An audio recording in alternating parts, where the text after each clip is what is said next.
solo hasta una cierta edad. ¿Y qué son las adenoides? Como les mencioné, son un tejido de tipo linfático, por eso es que se le conoce, de acuerdo a la bibliografía que yo vi, se le conoce como NAL, no MAL, no NAL congénito, porque se le conoce como nasofaringia, las sesiones del tipo y por eso se le conoce como NAL, porque la adenoide se encuentra en la nasofaringe, como vamos a ver a continuación. Recordarles que las adenoides forman parte del anillo de Waldeyer, que básicamente se compone de estas, de las amígdalas tubáricas, palatinas y también de las amígdalas linguales. Como su ubicación anatómica, vamos a tomar como referencia la nasofaringe, que ya hemos visto las partes de las tres faringes. Dentro de estas se encuentra en la faringe nasal o nasofaringe. Específicamente se encuentra en la parte posterior y como que más al derecho, como pueden ver acá. Justo está en relación con la desembocadura de la trompa de Eustaquio y justamente por esta relación anatómica también tiene un cuadro clínico por la obstrucción de esto, como vamos a ver a continuación. Como pueden ver en esta imagen, esta es una adenoide de tamaño normal y una adenoide de tamaño ya crecida, que básicamente, sí ven la diferencia, ¿no? Que está en la nasofaringe y ocupa más espacio de la vía aérea. Dentro de la irrigación, vi que muchas bibliografías difieren en esto. La verdad es que yo he sacado esto de un video porque los artículos me marean mucho y mencionan a 5 arterias. La arteria pterigoidea del canal pterigoideo, la arteria faríngea, la arteria faríngea ascendente, la arteria ascendente palatina y la arteria tonsilar. Y dentro del drenaje venoso, el drenaje venoso de la adenoides va desde el plexo faríngeo hacia las venas faciales y después a la vena yugular interna. Siguiente, por favor. Fisiología. Bueno, antes de ver la patología, vamos a ver de qué se encarga básicamente la glándula en un estado normal y en quiénes es normal. ¿En qué mes de gestación se presenta? También difieren algunas bibliografías, pero lo que yo he visto es que la mayoría coinciden en que básicamente el pico de incidencia o el pico en el que se presenta el desarrollo de este es entre el 5º y el 7º mes de gestación. ¿Y hasta qué edad tiene un crecimiento normal? Los niños experimentan un crecimiento normal de la adenoides hasta el 5º a 7º año de edad. Unas bibliografías mencionan 8 y 9 años de edad, pero hasta esta edad crece de manera normal y básicamente acelerada, se podría decir. Pero, como es lógico pensar, esta adenoides tiende a involucionar o a desaparecer, porque la mayoría de nosotros, todos nosotros ya no la tenemos. Entonces, ¿hasta qué edad empieza a involucionar la adenoides? Hasta los 12 años. Es decir, que un niño venga dentro de ese rango de edad con una sintomatología de la que les voy a hablar, nos hace pensar en que las adenoides están grandes. Pero un niño que ya viene con una sintomatología, pero ya sería mayor, en el que ya básicamente ha desaparecido la adenoides, pensaríamos en otra cosa. ¿De qué se encarga? Básicamente produce linfocitos. En su mayoría produce linfocitos B en un 65% y los T en un menor porcentaje, el 30%. Y también secreta algunas inmunoglobulinas como la IgA, la IgG, la IgM y la IgB. Entonces, se preguntarán que si en una cirugía de adenoides, por un caso de hipertrofia de adenoides, habrá inmunodeficiencia en un niño. La verdad es que no. De hecho, es que se hacen amigelectomías con adenoidectomías, me refiero a las amígdalas bucales, y no pasa nada al respecto. Dentro de la histología, recordemos que la histología nasal normal es un epitelio pseudoestratificado, cilíndrico y ciliado. La adenoides también tiene este epitelio, pero yo he encontrado que también tiene un epitelio estratificado escamoso y un epitelio columnar. Pongo de rojo esto porque el que crece, vi que un artículo menciona, es el epitelio estratificado escamoso. No es de gran conocimiento, no lo deben saber, pero para que sepan que existe uno que crece en el caso de la patología. Epidemiología y etiología. Dentro de la epidemiología, la hipertrofia de adenoides tiene un cuadro florido en niños de edades desde los 2 hasta los 9 años. Existen muchas teorías de por qué crece una adenoides, pero ninguna de ellas es al 100% clara. La principal es que ante una repetida exposición a ciertos patógenos, esta crece, porque el tejido que se expone, tejido que aumenta de su tamaño y tejido que aumenta su función. Entonces este es el caso de la adenoide. Principalmente es la infección post-neumococo y tiene signos y síntomas floridos de obstrucción, fiebre cuando el niño tiene la infección, rinorrea posterior, ronquidos y el síndrome del que nos habló la doctora, que es el síndrome de la apnea inspiratoria del sueño.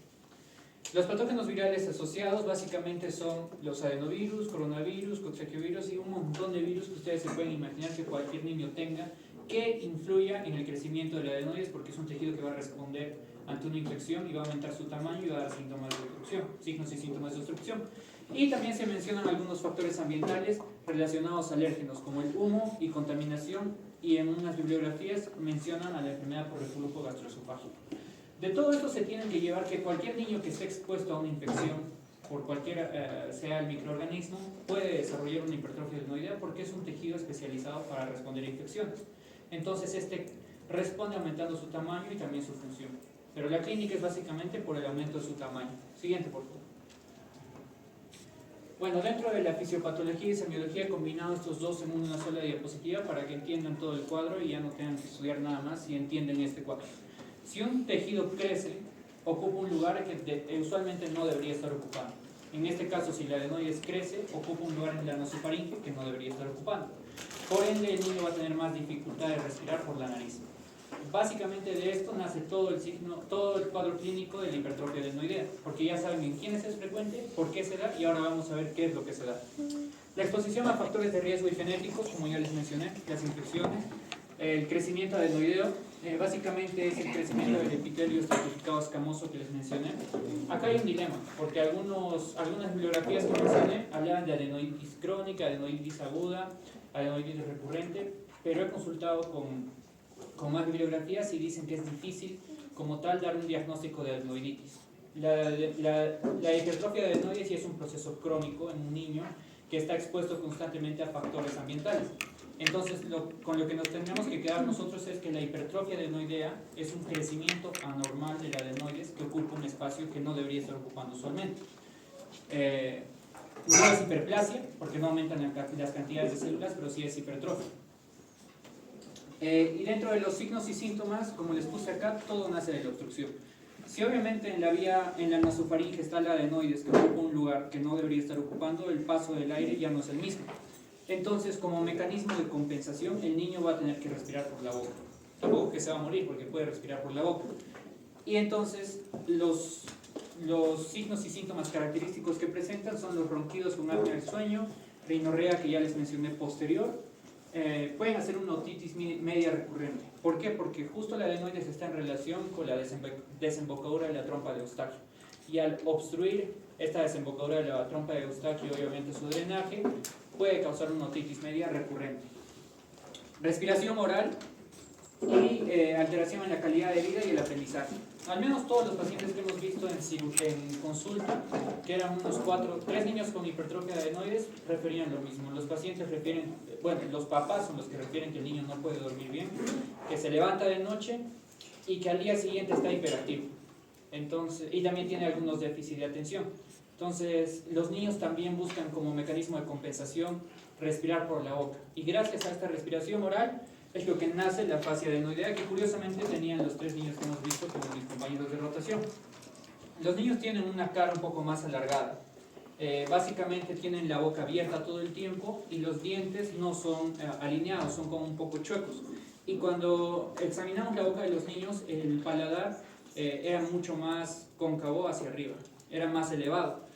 Y tenían un labio superior corto, los dientes incisivos eran un poco prominentes, al menos en las 2 niñas, el rostro alargado, el pliegue bucal está un poco borrado y los dientes son desordenados. Entonces la fascia de un niño adenoideo que ya respira por la boca por mucho tiempo es muy característica y cuando ven a uno no se van a olvidar. Porque este niño tiene que respirar por la boca porque no puede respirar por la nariz normalmente. Sobre todo despierta en las noches y ronca mucho. Bueno, dentro del diagnóstico es con una nasofibroscopía. Bueno, básicamente si ya tienen la clínica y el conocimiento en quiénes se da, en qué edades y por qué se da, ya pueden tener el diagnóstico. Y eso nada más para confirmar lo que sospechan. Cuando se hace una nasofibroscopía, se puede ver la desembocadura de la trompa de Eustaquio. Acá básicamente ya estamos en la nasofaringe y las adenoides que están crecidas. Medialmente está el septo nasal y aquí está el techo de la cavidad nasal, básicamente. y estas son las adenoides crecidas. Vamos a ver a continuación un video para que vean cómo se hace una...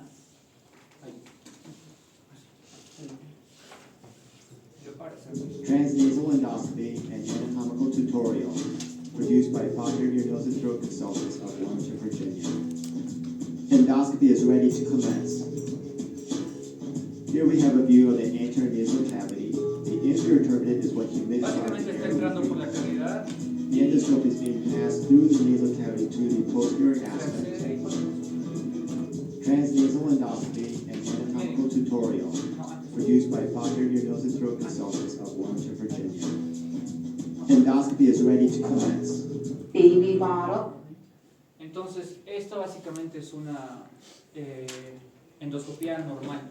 En un niño en el que se ve una desembocadura, en el que la adenoides está completamente crecida, a veces se puede llegar a evidenciar la obstrucción de la trompa de Eustaquio. Siguiente diapositiva. No te preocupes. A ver, ponle ahí.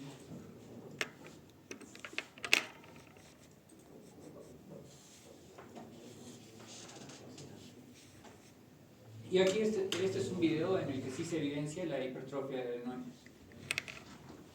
If we pass a narrow telescope or endoscope along the floor of the left nasal cavity in this patient with Y nasal ahí pueden ver la congestion adenoides and crecidas. difficulty Algo que breathing, normalmente no se ve es we un can see tejido adenoid tissue. básicamente en This is forma de tonsil-like vegetal tissue filling up the que area in the obstruye el back part of the flujo del nose aire. known as the Sí. nasopharynx. That pink tissue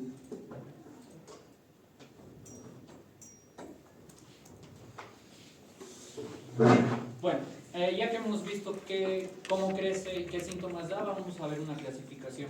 Esto ya es un tema más de especialidad y la verdad es que yo no he visto mucha funcionalidad en las clasificaciones, pero la que se usa es una clasificación que se llama PARIC. Básicamente menciona el grado de obstrucción de la adenoides y los clasifica en 4 grados. El primer grado es que el tejido adenoideo no contacta con estructuras, el segundo contacta con el torus tubarius, el tercero contacta con torus tubario y el hueso Gomer, y el tercero contacta con el paladar, que ya sería una obstrucción más grave. No se tienen que memorizar esto sí o sí, pero es para que conozcan que exista una clasificación. Siguiente. ¿Qué radiografía solicitamos para ver la hipertrofia adenoidea? Como pueden ver, se solicita una radiografía de Kabun. En la radiografía de Kabun lo que se va a observar es que el flujo del aire es normal en la faringe inferior. Sin embargo, el tejido adenoideo está crecido y van a poder ver que el flujo de aire está disminuido en esa zona de la nasofaringe. Siguiente. Y por eso es que se usa un índice nasofaringio o un índice de Fujioka. También he visto que no se usa mucho. Y la verdad es que este índice nos da el grado de severidad. Sin embargo, no nos ofrece como tal una orientación para una cirugía posiblemente. Se trazan 2 líneas. Una se traza básicamente básicamente toman a la adenoides en sus puntos más alejados, y no los quiero marear con esto, pero se toma una línea desde la base, lo que se le conoce como base occipital o base occipitus, hasta el punto más alejado de la adenoides, y luego se traza otra línea más o menos desde la parte más superior del hueso esfenoides y se une al paladar duro. Perdón, claro, el paladar duro. Y estos puntos se dividen. Si esta división sale una división de 0.48, estamos ante un grado normal o medio. Si estamos ante un grado 2, estamos ante un grado moderado. Y si estamos ante un grado 3, estamos ante un grado severo. Yo considero que esta clasificación es un poco inútil, pero lo menciono para que ustedes sepan que existe, porque he visto que ha sido pregunta de residentado médico. ¿Qué clasificación se usa para la hipertrofia adenoidea? Y mencionan varias alternativas, y entre ellas está el índice nasofaringeo o el índice de Fujioka. Y ya saben qué puntos toman en consideración y qué valores tienen las divisiones. Siguiente. Por ejemplo, esta es la radiografía de un niño que vino a consulta y se traza el índice de Fujioka, nada más para ver el grado de severidad, y era un 0,92 entre un 1,23 y está en un 0,74. Y este niño tenía una obstrucción severa. Evidentemente tenía una afasia adenoide y el papá mencionaba todos los signos y síntomas que tenía el niño. Dentro del tratamiento, si un tejido está ahí incomoda, lo más correcto es sacarlo. Sin embargo, algunos tratamientos médicos se mencionan en algunas guías, sobre todo a la cabeza están los corticoides nasales. Se usan el furoato o el propionato de fluticasona. Los demás que están acá ya son tratamientos de control de otros factores de riesgo. Y el tratamiento quirúrgico es el tratamiento definitivo, pero no todos van a cirugía, como vamos a ver a continuación. Y es más, hay reporte de casos que nada más con el uso de sprays de corticoides han mejorado mucho los síntomas y los niños ya no requieren cirugía. ¿Sí? El corticoides lo que se usa es el propionato de fluticasona, es conocido como Fixotide, y el Avamis, que también se usa para la rinitis alérgica y funciona para la adenoides. De acuerdo a estos estudios que he podido encontrar en PubMed y creo que era en SEA. Siguiente. Ahora, ¿quiénes van a cirugía? Como les mencioné en las clasificaciones anteriores, me parecían un poco insulsas porque no definen como tal quién va a cirugía, pero nosotros podemos deducir quién iría a cirugía o no. Si una obstrucción es mayor al 50% y la calidad de vida del niño está completamente alterada y no responde al tratamiento médico o el tratamiento médico no ayuda en lo más mínimo, lo más lógico es operar a ese niño para que respire bien. Siguiente. Y las indicaciones y contraindicaciones para la cirugía, básicamente las contraindicaciones relativas serían los trastornos de coagulación, las fisuras palatinas y otros factores de riesgo para la insuficiencia velofaríngea y fiebre o cuadro infeccioso en el momento de la cirugía. Después las indicaciones son todas las que se pueden imaginar. Si tiene una otitis media porque está que obstruye el orificio de la trompa de Eustaquio, si tiene SAO, si tiene rhinositis aguda y un montón de otras patologías. Siguiente, por favor. Y este es un video, pero básicamente cómo se hace la adenoidectomía, pero lo vamos a adelantar directamente al grano para que ya no... Are being removed by a device called suction. The device essentially liquefies the adenoid and suctions it. Esta es una técnica en la que se usa básicamente un artefacto que hace como que pinchazos y atenúa la adenoides y la hace como una liquefacción. Sin embargo, cuando se extrae toda la pieza quirúrgica, también sale así bien bonita en forma de vegetación y obviamente se tiene que mandar a patología.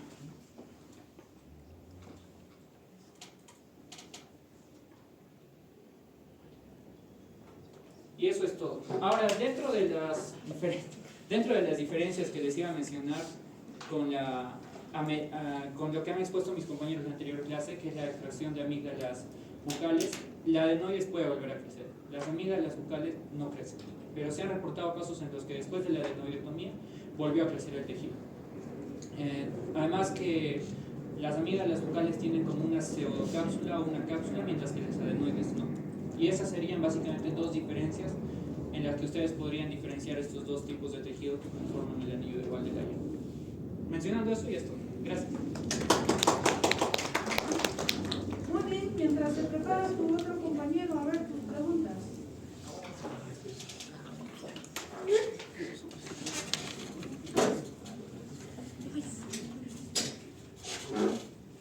A ver, Raúl Guamán, las amígdalas faringias también se conocen como...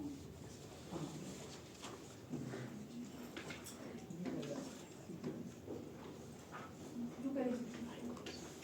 ¿Las nasofaringes se refiere? Amígdalas faringias. Adenoides. Adenoides. O hay otro nombre más que ya se les mencionó varias veces. Amígdalas de Luschka, amígdalas faringias, adenoides o vegetaciones adenoideas, todos son sinónimos. Muy bien, preguntas cuáles son. Aquí se usa.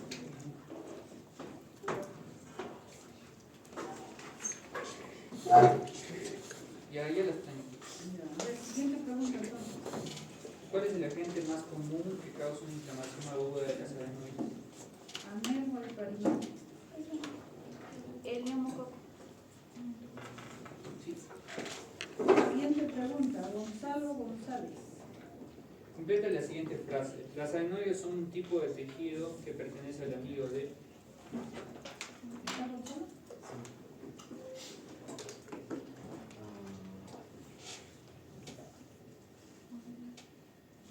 Unai Fernández, a ver, contesta. El niño de Waldeck. Claudia Castillo, siguiente pregunta.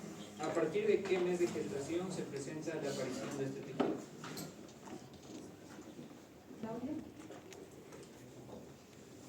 ¿No ha venido? No se presenta. Maricoli Sotohuayca. Responde a esa pregunta.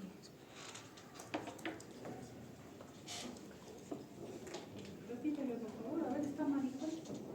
Sí está. ¿A partir de qué mes de gestación se presenta la aparición de este tejido?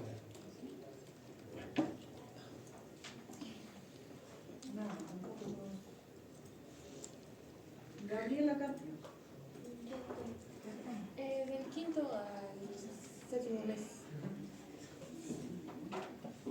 ¿Y hasta qué edad evoluciona? Involuciona, perdón. Michelle Camelo. Básicamente eso. Responde a esta pregunta. Hasta los 12 años. Está un poco más a veces, ¿ya? Pero sí, pero eso. Muy bien, Raida Bombilla, siguiente pregunta. Ok, describe al menos 3 características de la fascia adenoide de un niño. Mencionaste que viene con una apertura bucal, que tiene ronquidos por las noches, también los dientes desordenados. Ya, muy bien. Siguiente pregunta, Severo Arcos. Presente, doctora, buenas tardes. Ok, la clínica característica principal de la hipertrofia adenoidea se debe principalmente a... Mencionaste que se debía a la obstrucción. ¿Obstrucción de qué? Obstrucción del paso de aire, doctorita, a nivel de la nasofaringe. Más o menos. Siguiente pregunta. Ok, No tenía caminando. un padre joven de 21 años trae a su hijo de 4 años por consultorio externo, refiriendo que el niño ronca mucho en las noches, no descansa bien, tiene rinorrea y la mayor parte del día menciona que tiene la boca abierta y es hiperactivo. Usted está frente a un cuadro clínico de... Ese es el cuadro clásico. Ya, muy bien. Y además, ¿qué presentaría Rosa Vilca? ¿Cuál sería el segundo diagnóstico de hipertrofia adenoidea?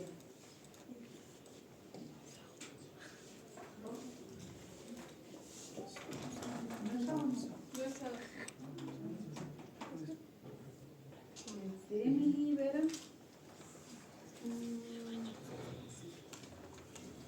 Obstrucción nasal, doctora. Obstrucción nasal más es un síntoma, ¿no? O signo, diagnóstico.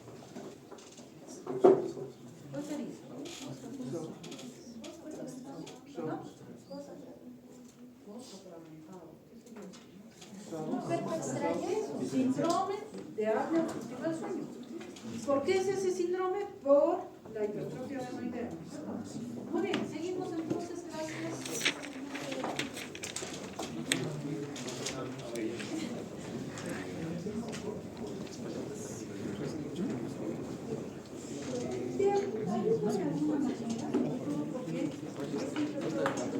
¿Puedo?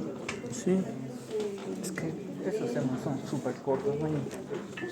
Pero también son las pepas, tampoco es que se tienen que marcar.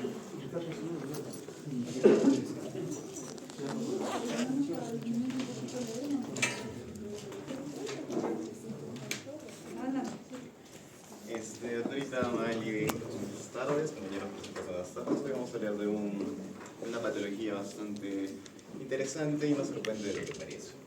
Ok. Vamos a hacer un pequeño recuerdo anatómico. Como podemos ver, pues aquí hay muchas estructuras que nos centramos justamente en estas de acá, que son las amígdalas palatinas. Como ya lo han estado explicando, pues es muy importante decirles con nombre y apellido, ya que pues aquí está el anillo de Walteyer, que está con las amígdalas faringeas, las tubáricas, las tubales y las palatinas. ¿Okay? Estas amígdalas justamente son un tejido linfático que van a ayudar a la defensa pues, del cuerpo, principalmente en el sistema gastrointestinal y en el respiratorio. ¿Okay? Esta estructura de acá pues va a estar ubicada en una zona que es la fosa amigdalina, ¿okay? La cual va a estar formada por los pliegues anteriores, bueno, columnas, los pilares anteriores, los pilares biel, los pilares posteriores, o también por los arcos, pues, ¿no? Palatoglosos o palatofaringeos, porque recordamos que si sacamos la mucosa están esos dos músculos, ¿ok? justamente en esta zona de acá, pues en el de mucosa, es en donde encontramos pues lo que es la amígdala palatina. ¿Okay? Esto es muy importante porque en esta zona donde confluyen ambos músculos vemos que se forma un pequeño espacio en esa zona. ¿Okay? Y esta parte se va a llamar la fosa supraamigdalina. ¿Okay? Y es importante porque es en el lugar donde se van a desarrollar la mayor cantidad de abscesos periamigdalinos, justamente porque no hay una estructura, no hay tejido que pues comprime, entonces pues va a haber una acumulación de material purulento mucho más fácil. Otra estructura que quería que vean, perdón, es esta de acá, que es pues el músculo conceptor superior de la faringe. Aquí también podemos ver un poco de su correlación. Recordemos que de la amígdala pues, son ramos de la cartilagina externa, que a veces puede ser que estén, puede ser que no estén. El drenaje venoso que va a ser la yugular interna. Y lo que es la parte nerviosa, que es por el noveno par y el quinto par. ¿Okay? Ahora sí, vamos a leer un poquito de generalidades. Chicos, es muy importante que sepamos diferenciar entre estos dos conceptos. No soy amarillo. Solo el esponja, ok. Entonces, es muy importante que reconozcamos estos dos conceptos, tanto absceso y flemón. Un absceso es pues, una inflamación aguda purulenta circunscrita, bien delimitada, pues no va a tener un menor tamaño si hablamos pues, de todo el tejido, por así decirlo, va a tener un color pálido, brillante, va a ser mucho más fluctuante, es decir, que si lo tocamos, pues vamos a ver de que debajo pues, de esa capa mucosa vamos a encontrar un líquido, un material purulento, y obviamente una de sus características es que se puede drenar con facilidad. Aquí les he traído pues una esponja, se las presento, se llama O. Y como es pues una zona pues bien circunscrita, delimitada, pues vamos a poder pues pinchar y evidente, está sufriendo un poquito de desperdicio. Pequeños errores técnicos, no se preocupen, sí servía en mi caso. Y como podemos ver pues va a salir cierta secreción pues no purulenta, no se preocupen. Ya. Mientras que por otro lado tenemos pues lo que es el flemón o su sinónimo, que es una celulitis, pues que es una inflamación aguda purulenta difusa, mal delimitada, ¿okay? Que va a tener un mayor tamaño y si lo tocamos pues, con algo va a ser una estructura muy dura, ¿okay? Y como podemos ver pues esta estructura por más que pinchemos pues no se va a poder drenar, pues, ¿no? Pero si encontráramos alguna forma de sacar pues, lo que es el tejido purulento de lo que es la amígdala, veríamos que sí hay justamente pues esa acumulación. ¿Okay? Eso es para que lo entiendan. Y algo muy importante es esto de acá. Quiero que vean esta imagen, que es justamente, aquí hay un cuadradito, imagínense, y aquí está mucho más grande. Pues aquí podemos ver nuestra amígdala, aquí podemos ver el músculo palatoloso, es decir, el pilar anterior, y el músculo palatofaríngeo, que es el pilar posterior. ¿Okay? Aquí en nuestra amígdala, pues, si nos vamos un poco más profundo, vamos a ver que va a tener una cápsula. ¿Okay? Esta cápsula es muy importante en lo que es el desarrollo de estas dos patologías, un ratito les digo por qué. Y si nos vamos mucho más profundo, vemos que va a ser el músculo conceptor superior de la faringe. ¿Okay? Tanto el absceso como el flemón se van a formar en lo que es pues, el espacio comprendido entre la cápsula y el músculo superior conceptor de la faringe. Si es que es un absceso o si es que es un flemón o celulitis. Esta imagen de acá se las puse porque acá hay unas amígdalas salivales palatinas, las cuales van a drenar más o menos en esta zona, en la zona posterior, en la parte media, y también pueden provocar pues, algún tipo de absceso o flemón por obstrucción. ¿Ok? Esta es la definición de lo que ya les he dicho, pues, ¿no? Ya no lo voy a repetir. La epidemiología, pues, hay que recordar que es el absceso periamigdalino y la infección profunda del cuello más común. Es en el 50% de los casos, hay muchos le denominan la complicación más común, pues, ¿no? En lo que es el cuello. Va a tener un pico de incidencia en lo que son adultos jóvenes y adolescentes, más o menos de 40% de personas. Como ya les había indicado, la mayoría se va a desarrollar en el polo superior. ¿Okay? La etiología suele ser polimicrobiana, es decir, de muchos gérmenes, ¿okay? Cualquiera que se imagine, pero dentro de los más frecuentes tenemos esos, el Staphylococcus piógenes, el Staphylococcus anginosus, el Staphylococcus aureus, el aureus meticilino resistente, algunos anaerobios, pues las bacterias, los legionelas. Y pues dentro de los comunes, pero no tanto tenemos el Haemophilus, pero como les digo puede ser muchos otros agentes, bacterias. ¿Okay? Ahora sí, hablando un poquito de la fisiopatología, la principal causa de que se dé pues, un flemón, un absceso periamigdalino son justamente las amigdalitis agudas que no han recibido un tratamiento adecuado, o incluso han recibido tratamiento pero no lo han completado como se debería, o que tal vez no ha recibido y ya sabía que incluso estaba en resolución, ya estaban bajando. ¿Okay?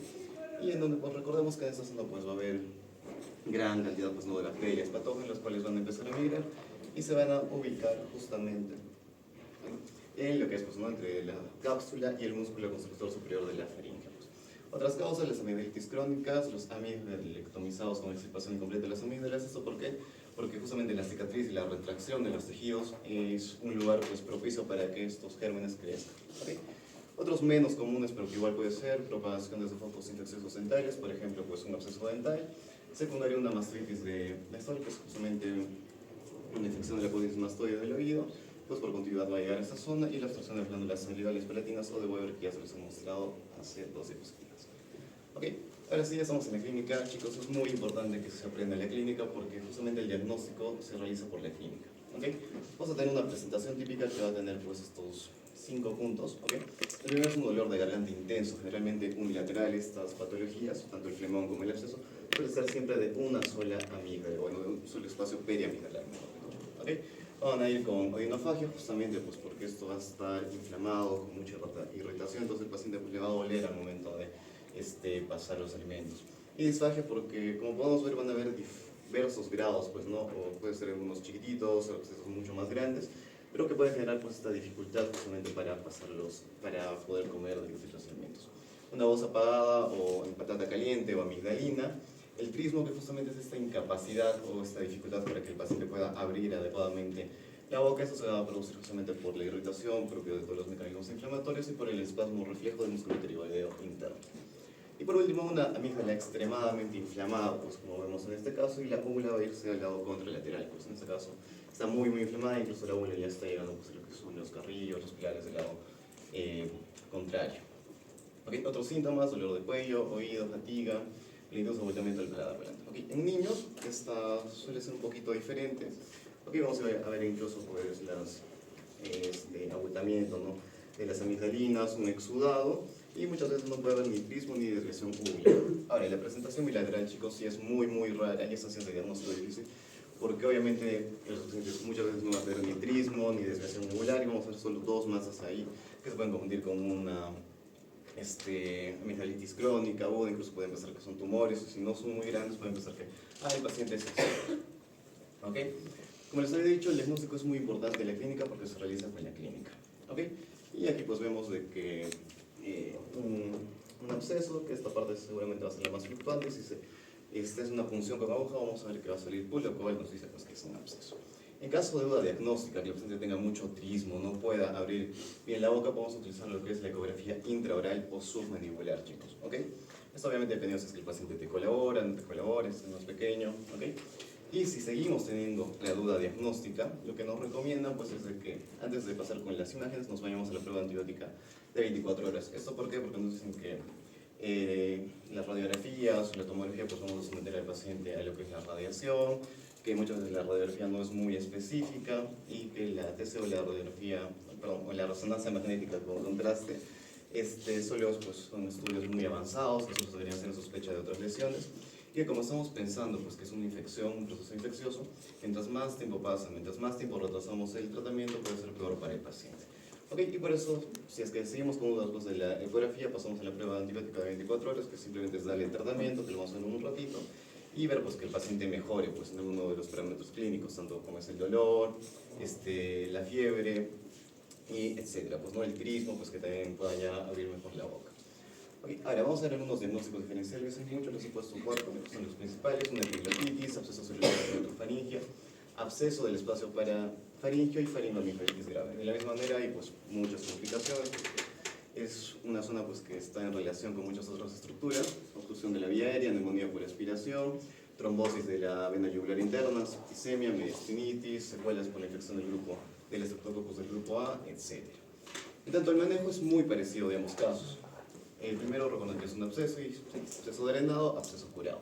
Entonces, pues, en el absceso periamigdalar es drenaje, cultivo y pues un antibiograma. Y obviamente se va a dar una antibiótico-terapia empírica y cuidados de apoyo, hidratación, analgesia. Mientras que en lo que es el flemón periamigdalino, como no es una lesión, por así decirlo, circunscrita, bien delimitada, no va a necesitar pues, drenaje como tal, sino antibióticos y cuidados de apoyo. Y en algunos casos que sean muy graves, se procede a realizarles una amigdalectomía. ¿Okay? Entonces, ¿qué cuadros van a ser graves, por así decirlo, que tienen tendencia a agravarse muy fácilmente? Son todos los pacientes que tengan compromiso inminente de las vías respiratorias, alguna complicación que les he mostrado hace un instante, masas muy agrandadas, o comorbilidades significativas, es decir, todos los inmunodeprimidos, pacientes con VIH-Sida, pacientes que están en quimioterapia, con algún tipo de cáncer, con tratamiento con corticoides, pues no. Incluso aquí están los diabéticos mal controlados. En lo que es el drenaje hay dos técnicas, una es la punción con aguja y la otra es la incisión y el drenaje. Y les he puesto la microalectomía porque en algunos casos dicen que pues, se podría considerar como que un drenaje, pero en sí está sacando todo, ¿no? Pero los principales son estos, ¿no? ¿Cuándo vamos a utilizar? ¿Cuál va a depender mucho del tipo de paciente? Si es un paciente de centrismo, que no tiene antecedentes de estos abscesos periamigdalinos, ¿ok? Y que es colaborativo, evidentemente, pues podemos hacer la aspiración con ojo con anestesia tópica o sedación, o si no el cortecito. Pero si es un paciente que no es cooperativo, que ya tiene antecedentes, pues no de faringitis o abscesos periamigdalares, lo mejor es una incisión y drenaje en quirófano y valorar la amigdalectomía en el mismo momento o después. Cabe destacar de que si es que es un paciente que ya tiene pues, estos abscesos a repetición, tarde o temprano se les va a hacer una amigdalectomía. Si son niños que ya están presentando esto, también se les va a hacer una amigdalectomía. Aquí vemos las dos técnicas, en esta pues está haciendo con punción con aguja, aquí vemos el material purulento. Esta es una incisión, se está haciendo el corte, aquí vemos cómo está saliendo el material purulento y aquí estaría limpio, libre, por así decirlo. Ahora, la antibiótico-terapia, chicos, que para terminar estamos en lo que es la parte final del tratamiento. Hay que recordar que estas patologías suelen ser polimicrobianas y que a pesar de que saquemos todo este material para hacer un cultivo, muchos dicen de que si te está funcionando la terapia, déjale con la terapia. ¿Okay? Esta terapia se divide en dos partes, una parenteral y otra oral. La primera, que es la parenteral, vamos a utilizar pues este régimen empírico estándar. Hay muchos otros, si ven por ahí que utilizan lo que es amoxicilina con ácido clavulánico, también está bien, algún tipo de penicilina también está bien. Este es el Aptuberix, que se pone, donde vamos a utilizar ampicilina, sulbactam intravenoso o la clindamicina. ¿Okay? Entonces, si tenemos sospecha que también puede ser un anaerobio, vamos a agregar lo que es el metronidazol de 500 cada 6 horas. Ahora, en cualquier paciente que tengamos la sospecha de que va a tener un Staphylococcus aureus meticilino resistente, es decir, cualquier paciente pues, que haya estado hospitalizado, cualquier paciente que haya recibido terapia antibiótica previa hace 3 semanas, cualquier paciente que haga diálisis peritoneal, que vive en estado de hacinamiento, cualquier paciente inmunodeprimido, podemos decir que tenemos sospecha de Staphylococcus aureus meticilino resistente o cualquier paciente con enfermedad antiaguda, es decir, un paciente que esté en un estado tóxico, ya esté casi chocado con trastorno del sensorio, pues no que tenga temperatura mayor a 39, babeo, la dificultad respiratoria, también iniciamos con eso porque no nos vamos a arriesgar a que justo el patógeno que le estaba provocando todo esto sea alguno pues resistente, ¿no? Entonces vamos a sospecha de Staphylococcus aureus meticilino resistente, vancomicina o el linezolid. ¿Y hasta cuándo vamos a ver esta vía parenteral? Hasta que veamos una mejoría de los síntomas, pero sobre todo hasta que cese la fiebre. Ahora sí, en lo que es la segunda parte del tratamiento antimicrobiano es la vía oral. Entonces, parenteral más oral tiene que ser 14 días.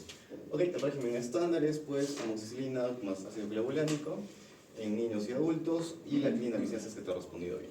Ahora, paciente con sospecha de Staphylococcus aureus meticilino resistente que ya se ha confirmado o que se ha utilizado vancomicina o linezolid empírico, puedes pasarte la clindamicina y dices, pues no creo que sea pues un Staphylococcus aureus, pero si dices, no, yo creo que sí, el paciente estaba internado, es usuario pues no diálisis, otra vez pues son de las personas que suelen drogar pues bien intravenoso, pues puede decir, no, yo creo que sí puede ser, mejor me aseguro con un linezolid. ¿Ok? Entonces, como les había dicho, muchas veces no es necesario, digamos, que nos traen un antibiograma y dice, pero podemos utilizar este que no es tan fuerte. Muchos dicen, mejor no lo toques porque no todos los cultivos salen para esos microorganismos. ¿Ok? Entonces, eso sería todo, chicos. Espero que les haya gustado.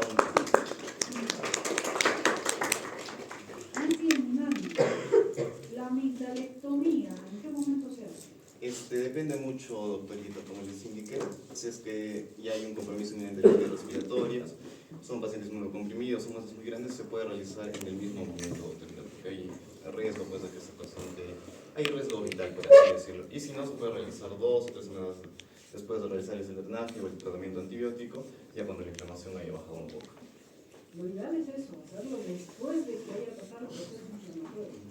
Porque si me meto a intentar sacar una amígdala que no está definida, que está edematosa, friable, muy vascularizada, si no se muere por el absceso, se me muere por sangrado. ¿No? Entonces la amigdalectomía se hace, que llamamos en frío, o sea, cuando no hay proceso infeccioso ya. Ahora, que el antecedente de haber tenido un absceso periamigdalino es una indicación precipitación para poder hacer amigdalectomía, sí. Pero no se hace en caliente, no se hace cuando el absceso o el frenón está en su vigor, ¿ya? No después. Muy bien. A ver. ¿Qué más? ¿Han entendido preguntas a su compañero? Como les indiqué, pues es justamente esta dificultad o la imposibilidad para que el paciente pueda abrir la boca. Es decir, imagínense que cuando van al dentista pues les piden que abran así muy grande la boca. Un paciente con TRIS no va a poder abrir la boca, va a intentar abrir la boca y hasta ahí va a llegar, que es todo, incluso hasta menos. Y va a decir, no puedo, doctor, no puedo, me duele mucho cuando intento abrir, siento que abro y algo me jala y incluso van a sentir esta parte muy, muy dura tensionada. ¿Ya se ve ahí? Ponme que sea solo así, unas 5 entradas y con unos 10 por abajo. Ya, muy bien. A ver, no te vayas, no te vayas. A ver, vamos a ver. Ajá. Ya, ponle aquí título, a ver, ¿qué vamos a poner? No sé, datos, ya le ponemos así. Aquí pon amigdalitis aguda. Siguiente, amigdalitis sublingual. Siguiente, amigdalitis adenoiditis.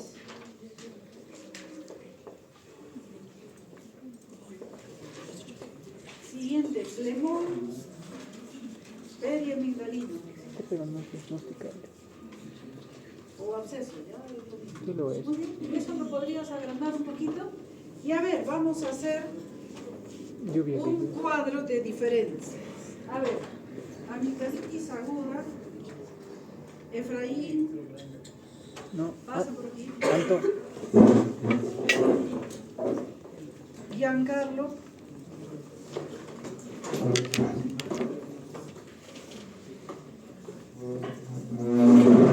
un voluntario, a ver. Ya, ¿listo?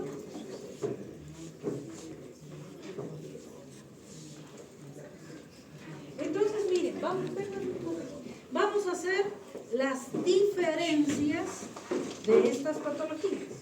Creo que ya les he dicho, si pudieras ponerlo en toda la pantalla así, bien, ese cuadro que has creado. Eso. Ya. Entonces, las diferencias de estas patologías. Y en diferencias, ya les he dicho que para hacer las diferencias, ¿qué necesitamos? ¿O qué cosas son las diferencias? O similitudes en todo caso. Parámetros de comparación. Eso, debe haber comparación. Diferencia o similitud son comparaciones. Y para eso deben haber parámetros de comparación. Entonces, está bien, ¿no? Bueno, ustedes ya conocen cada uno de vuestros temas. Aquí vamos a poner los parámetros y ustedes van llenando aquí lo que corresponde. ¿Sí? A ver, díganme parámetros para comparar. Fiebre. Ya, fiebre. A ver, ustedes. Por ejemplo, aquí fiebre. ¿Cómo es en la amigdalitis aguda? ¿Cómo es en la sublingual? ¿Cómo es en la sopla? En la sublingual sí existe fiebre. Escríbelo, corazón. Si quieres una crucecita, dos crucecitas.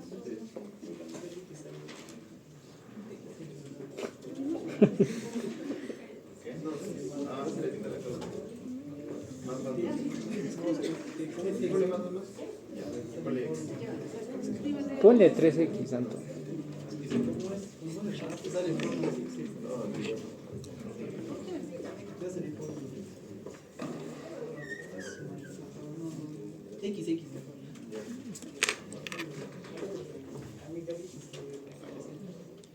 Ya, pero no déjale así nomás. Ya, tú escribes entonces y ellos ya que están ahí. No, que también escriban. Que también. Ya, tú empiezas a escribir ahí. Fiebre, otro parámetro de comparación, ¿verdad? Edad, ya, otro, orinofagia. Listo, ustedes vayan llenando lo que corresponde. ¿Qué más? Sigue, edad, orinofagia, otro parámetro. Diagnóstico, y es el conjunto de todo esto.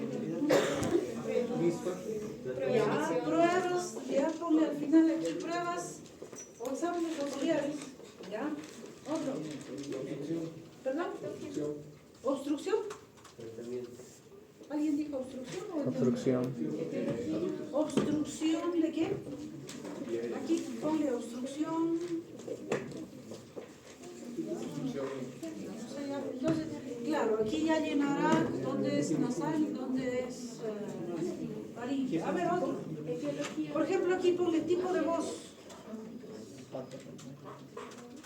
Tipo de voz. Otro, etiología. ¿Qué más? Microorganismos. No es mucho. En la etiología estarían los microorganismos, ¿no? ¿Qué más? Otros parámetros. Epidemiología. Edad. Ya estaría casi en la edad. Desviación de la óvula. Tratamiento. Y abajo tratamiento. Antecedentes. Ya. ¿Qué más? Puede ser reincidencia. Etiología no, la etiología es un neumococo. Y el antecedente sería que tiene amigdalitis a repetición, por ejemplo. Ya, a ver, otro. El examen físico, muy importante. Examen físico. Otro.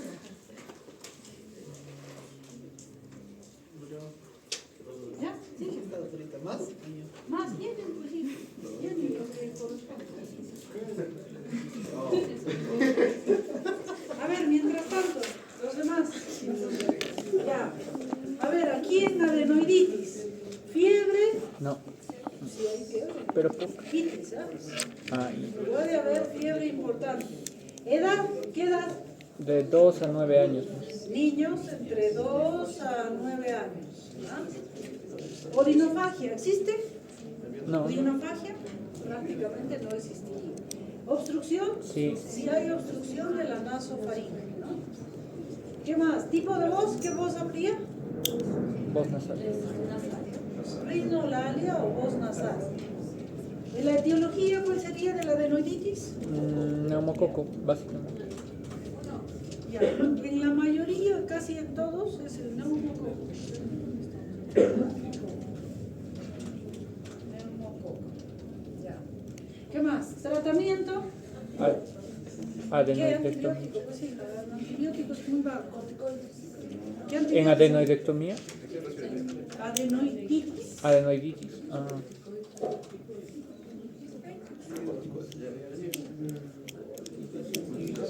Ya, vuestra. No, es que ese es agudo. ¿Qué antibiótico se usa? Amoxicilina. De la primera línea, amoxicilinas, penicilinas, ya, amoxicilina. Salvo que sea alérgico y trataríamos a los macrólicos, ¿sí? Y también ya un poquito, bueno, ya viendo más allá. ¿Qué más? Tratamiento. Vuestra compañera insiste en corticoides. ¿Tú qué dices? ¿Corticoides usamos? No. Sí, y para el tema. Para mí tema no, estaría contraindicado. Amigdalitis, la infección.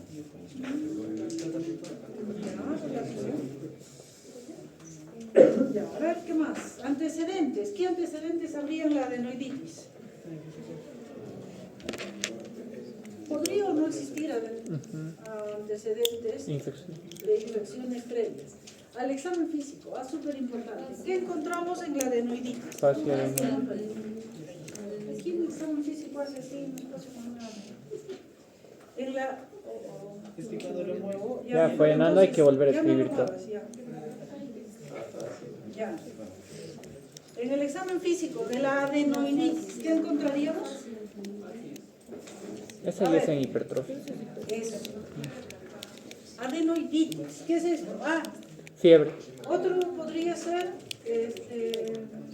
no sé, tipo de enfermedad, aguda o crónica. La adenoiditis sería aguda o crónica. Agudo. Existirían ambos, igual que en la amigdalitis. Existiría amigdalitis aguda y amigdalitis crónica, ¿no? Y en ambos casos de la amigdalitis, bueno, ¿qué cosa va a haber? Congestión de la mucosa, ¿no es cierto? Mucosa congestiva, edematosa, secreción, todo lo de la inflamación, ¿no es cierto? Dolor, ¿qué más? ¿Sí? Ahora, eso al examen físico. Y en el cuadro clínico, aquí faltarían signos y síntomas. Solo me han dicho odinofagia. Otros signos y síntomas. Fiebre, ya tenemos otro. Ronquidos. ¿Habría ronquidos en una adenoiditis pura? Pura. No creo. No. En la hipertrofia sí. Muy bien, a ver, ¿alguna idea, duda más? Rinorrea. ¿Ya? ¿No? Muy bien, entonces recordar que primero, eso ya les anticipo las preguntas. Si les pongo, pónganme diferencias o pónganme similitudes, no me van a poner, por ejemplo, en la amigdalitis aguda existe amígdalas tumefactas y en las sublinguales en adultos y en el flemón es, no sé, tiene fiebre, ¿no? Me tienen que poner en el mismo parámetro, o sea, fiebre, como es en uno, como es en el otro, como es en el otro, ¿sí? ¿Se deja entender? Muy bien, entonces, volviendo a lo que estamos poniendo aquí. En una amigdalitis aguda va a haber fiebre. ¿Cuántos de fiebre habrá en una amigdalitis aguda? Ya, un 38. En una amigdalitis sublingual, ya puede ser 37, 38 también. En una adenoiditis puede ser igual. ¿Y en un absceso periamigdalino? Exacto, es de 38 a más. ¿Ya? Entonces el cuadro, si se dan cuenta, es peor, ¿no es cierto? Ahora la edad, jóvenes, ya hemos puesto. Ahora los síntomas. La odinofagia en una amigdalitis aguda, ¿cómo será? Marcada. Progresiva. ¿En la sublingual? Más que todo, bueno, más que una disfagia. No, estamos hablando de proceso inflamatorio. Hay dolor. Hay dolor. En la hipertrofia es que no hay dolor. ¿Ya? Entonces, en la odinofagia. ¿Alguna vez les ha dado amigdalitis? Sí. ¿Pueden tragar?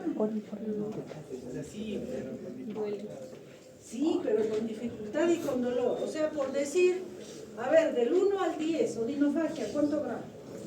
6, 8, 7. Yo diría un 5 a 7, ¿ya? Igual en esta. ¿Y en un flemón? Ay, sí.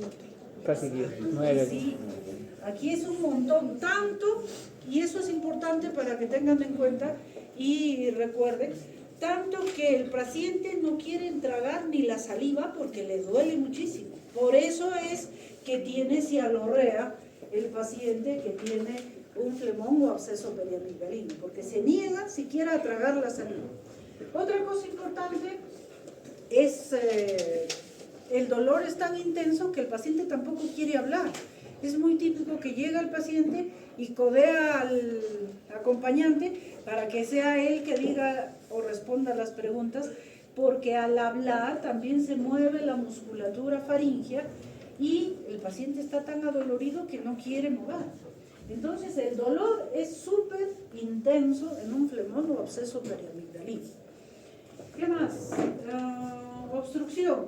En la amigdalitis aguda, prácticamente grado de obstrucción, poco o ninguno. Pero aquí sí, ¿no es cierto? Aquí sí hay muchísimo. Aquí la obstrucción es a nivel de nasofaringe, aquí es a nivel de la orofaringe. ¿Qué más? Etiología, en la mayoría, bueno, si es viral, podría ser adenovirus, etcétera, pero en cuanto a los gérmenes, lo más común suele ser los estreptococos. Salvo en el absceso periamigdalino, que como dijo vuestro compañero, es multifactorial, ¿cierto? Ahora, en el antecedentes de infección respiratoria superior, aquí en la amigdalitis, ya puede haber ese antecedente. ¿Y aquí cuál sería el antecedente? Amigdalitis aguda y a veces a repetición, ¿no? Y otra cosa también, de amigdalitis maltratada. Lo que hacen los pacientes, les duele un poco la garganta, van a la farmacia, sus 2 amoxicilinas y un ibuprofeno y lo dejan de tomar, ¿cierto? Muy bien. ¿Qué más? En el examen físico, aquí, amígdalas tumefactas, eritematosas, con secreción purulenta y bilaterales. Aquí, muy parecido, aquí también puede haber otalgia, ¿ya? Edema de las amígdalas sublinguales, en ambos casos disfagia, aquí hay más disfagia, aquí también hay disfagia, aquí no habría disfagia porque no tiene mucho que ver con la deglución. Bien, entonces en el examen físico. Y aquí se agrega en el examen físico todo lo que ya mencionó vuestro compañero. El edema, que es más unilateral, es mucho más intenso. Eso lo veremos. Bueno, creo que hasta ahí. ¿Alguna cosa que quieran añadir? ¿Qué va? Rinorrea. Ah, sí, buena idea. ¿Me puedes, por favor, mostrar una imagen de una orofaringe? Gracias, chicos. Va a desaparecer eso. Sí, desaparece lo ya, pues no. Por lo parque. Una orofaringe.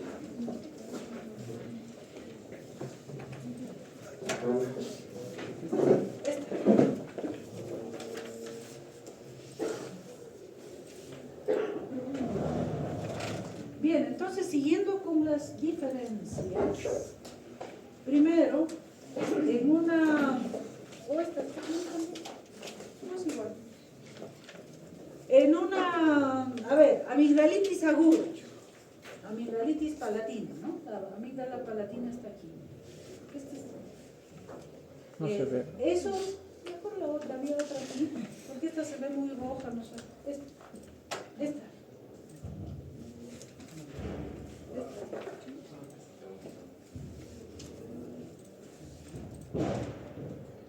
Esa. Entonces la amígdala palatina está detrás del pilar anterior, delante del pilar posterior.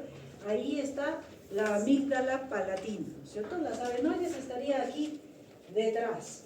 Entonces, cuando existe un proceso infeccioso, ya acabamos de decir, la adenoiditis, este aquí no lo vamos a ver, pero va a estar edematoso, congestivo y con secreción. ¿Y esa secreción qué hace? O va hacia la nariz o va hacia abajo. Entonces podemos ver aquí la rinorrea posterior. ¿Qué quiere decir? Ese moco purulento va a ir chorreando por la pared posterior, pero no va a haber afección de este lado. En cambio, en la amigdalitis eritematoputácea vamos a encontrar esta amígdala edematosa, congestiva y con los puntos de secreción, ¿cierto? En el absceso periamigdalino, ¿qué han dicho? De que se inflama la pared, la cápsula de la amígdala palatina. Entonces, ¿qué hace? Empuja. Esto se va edematizando y empujando a todo. Y ya se va a perder la anatomía, ya no vamos a reconocer los pilares anteriores y posteriores. Vamos a ver toda una masa que se confunde con el velo del paladar, con la úvula e incluso la desplaza. Entonces, algo también importante en cuanto al examen físico, que en el absceso periamigdalino o flemón se pierde la anatomía. Por eso que también no es conveniente operar, porque no sé dónde empieza la cápsula. Y además de eso, si yo trato de agarrar esto, se me desgarra, sangra, sería fatal. Entonces una amigdalectomía más bien está contraindicada en el proceso agudo, pero sí para una amigdalectomía posterior. Entonces, ¿se dan cuenta, no?, las diferencias en cuanto al examen físico, la signo-sintomatología. Ahora, en cuanto al tratamiento, ya hemos visto el otro día que una amigdalitis sublingual y la palatina casi se trata igual. La primera lección, penicilinas, amoxicilinas, si es que hay sospecha de resistencia a beta-lactamasas con ácido clavulánico. En cambio, en el... ¿sí puedo escribir aquí? El tratamiento, nos faltaba. En una amigdalitis simple, sea eritematoputácea pultácea palatina o sea faríngea, el tratamiento serían las amoxicilinas vía oral, un tratamiento ambulatorio. ¿Qué más? Sus corticoides podríamos darle para disminuir un poco el edema, pero sobre todo analgésicos y antipiréticos, ¿no es cierto? Analgésicos y antipiréticos porque tiene fiebre. Y todo esto en una amigdalitis podemos dárselo vía oral y que se vaya a la casa. En un absceso periamigdalino, bueno, si no podemos hospitalizarlo, quizás podríamos intentarlo, pero lo ideal sería hospitalizarlo. Primero, ese paciente está bien tóxico. Bueno, vamos a ver algo nos faltaba, lo que decía Dariana, recuérdame los exámenes auxiliares. Entonces, en cuanto al tratamiento, ese paciente está bien tóxico, hay que darle antibióticos, ya no le vamos a dar su amoxicilina sola ni ácido clavulánico, o si le damos, se lo damos vía parenteral, porque no puede tragar, ni siquiera traga la saliva, menos va a poder tragar el medicamento, ¿no es cierto?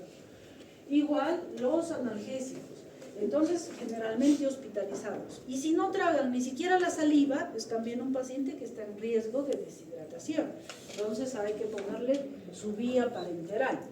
Darle antibióticos de amplio espectro porque las bacterias son multifactoriales y mucho en estos casos se asocian los anaerobios. Por eso mencionaba vuestro compañero asociar medicamentos que cubren anaerobios. ¿Cuáles son? Metronidazol. Y Banco. también, Banco. pero los más usados, clindamicina y metronidazol, ¿no es cierto? Entonces le puedo dar su metronidazol más su cefazolina o clindamicina más ceftriaxona, en fin, entonces una combinación de medicamentos para cubrir anaerobios y aerobios. Y vía parenteral, ¿no es cierto? ¿Qué más? El tratamiento para una amigdalitis eritematopulácea estreptocócica. ¿Por qué tratamiento? ¿Cuánto tiempo es? 10 días. Pero en un flemón o absceso habría que dar mucho más tiempo. No nos has hablado de las complicaciones. O sea, las mencioné, no les hablé. Ya bueno, después no las vuelves a mencionar. Bueno, estamos en tratamiento, entonces queda claro sobre esto, ¿no es cierto? Y además, otra cosa, que el paciente con absceso periamigdalino, de hecho, que puede tener trismos, ¿no es cierto? ¿Qué significa el trismo? No poder abrir. Que no puede abrir la boca, entonces no va a poder tampoco Comer. Entonces hay que darle su tratamiento, bueno, mucho más severo, parenteral. Bien, en cuanto a tratamiento, ¿está claro? Ahora, nos faltaba algo que mencionó vuestra compañera, los exámenes auxiliares. ¿Qué exámenes auxiliares pedimos en este tipo de amigdalitis o podemos pedir?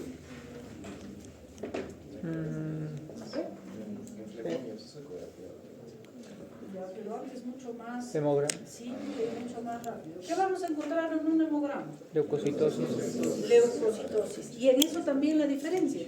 En una amigdalitis aguda eritematopulácea encontraremos, pues a ver, unos leucocitos, unos 12.000 más o menos.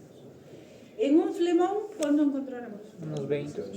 18, 20.000 o más, ¿ya? Porque el cuadro es mucho más severo, mucho más tóxico.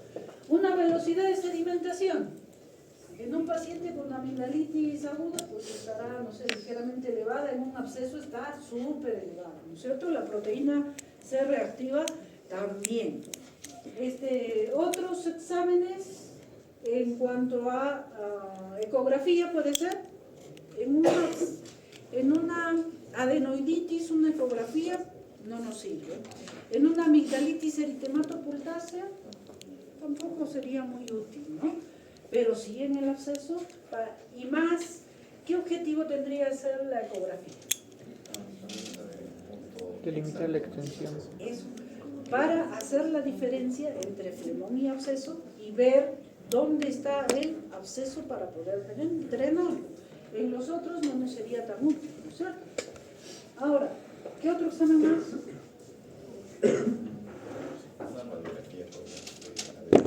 Radiografía de Cabo.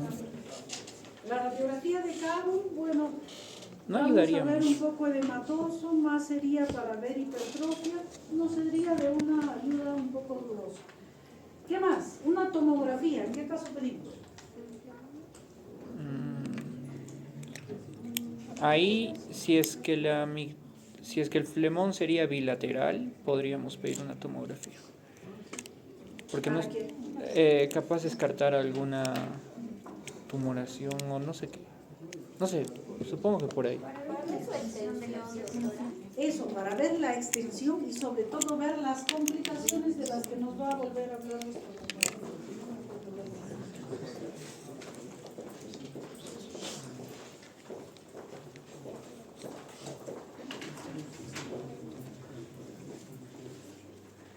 ¿Ya más? Ah, ok. Ya, las complicaciones, en primer lugar vamos a tener una obstrucción de la vía aérea, retomamos que aquí va a haber un crecimiento, un edema bastante grande. Entonces,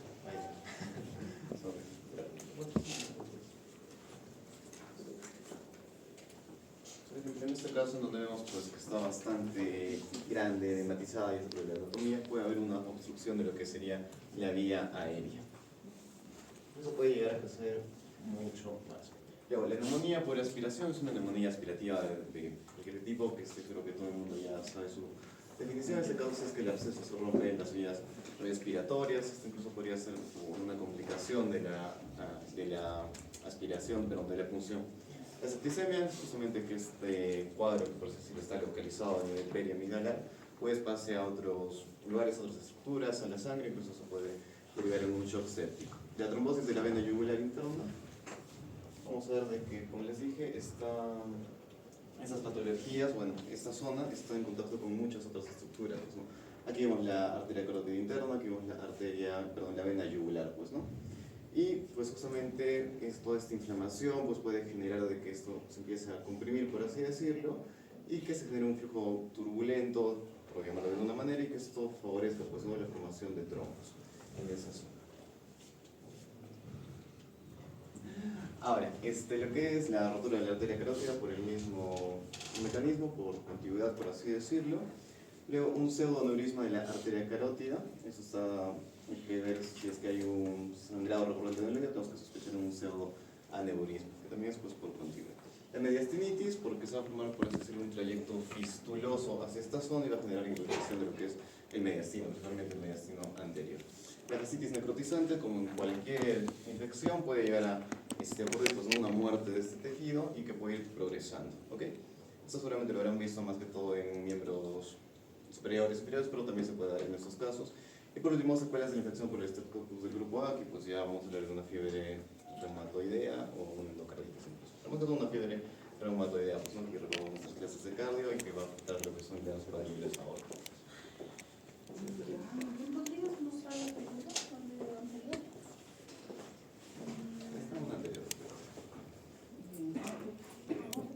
Aquí.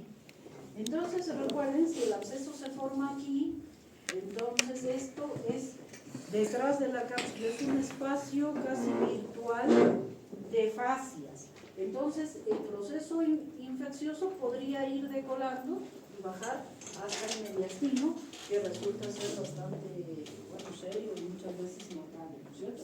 Entonces, en este caso ayuda mucho la tomografía para ver si el absceso se está extendiendo, ¿verdad? Y si está decolando la fascia y, bueno, ver si es que podría ya estar haciendo una mediastinitis, ¿ya? Muy bien, ¿dudas, preguntas? Muy bien, si no hay más dudas, entonces vamos a ir al tema de anatomía, que nos va a hacer después el cuadro diferencial con todo lo que acabamos de hacer.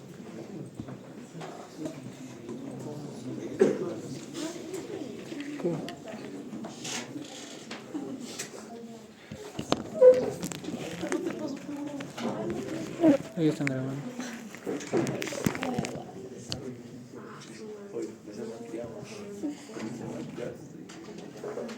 Con ese corte me haces dudar. ¿Qué te puedo pegar?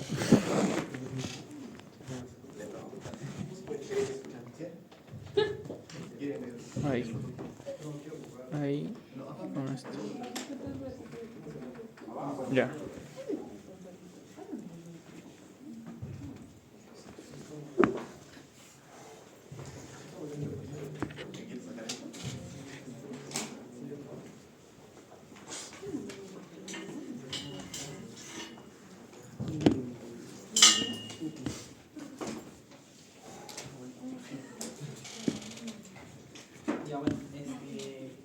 compañeros, buenas tardes. Doctora, buenas tardes. A continuación yo voy a exponer acerca de los tonsillitos, que de hecho han salido últimamente mucho en TikTok como videos satisfactorios. La realización de estos son satisfactorios, la verdad. Tiene diapositiva, por favor.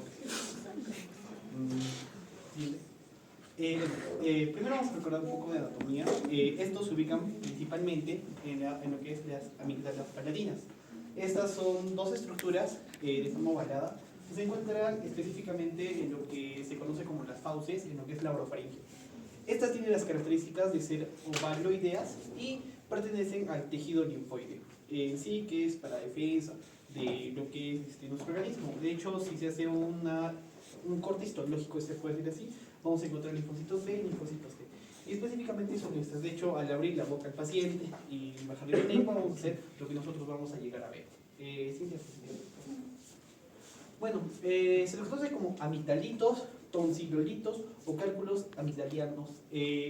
Estos son calcificaciones, en este caso distróficas, que se van a formar ¿en qué? En las criptas de las amígdalas. Las amígdalas palatinas específicamente tienen como surcos o criptas dentro de su anatomía. Entonces, ¿qué pasa? Que cuando yo no me cepillo bien, o como, o por cualquier motivo, se acumula lo que es pues, restos de comida, mucosidad, bacterias, y estos a lo largo del tiempo se van a llegar a calcificar. Estas son masas duras, pequeñas, que miden generalmente menos de 1 centímetro. Se caracterizan porque son blancas, amarillentas y tienen un olor muy característico que es hierro, fuerte y fétido.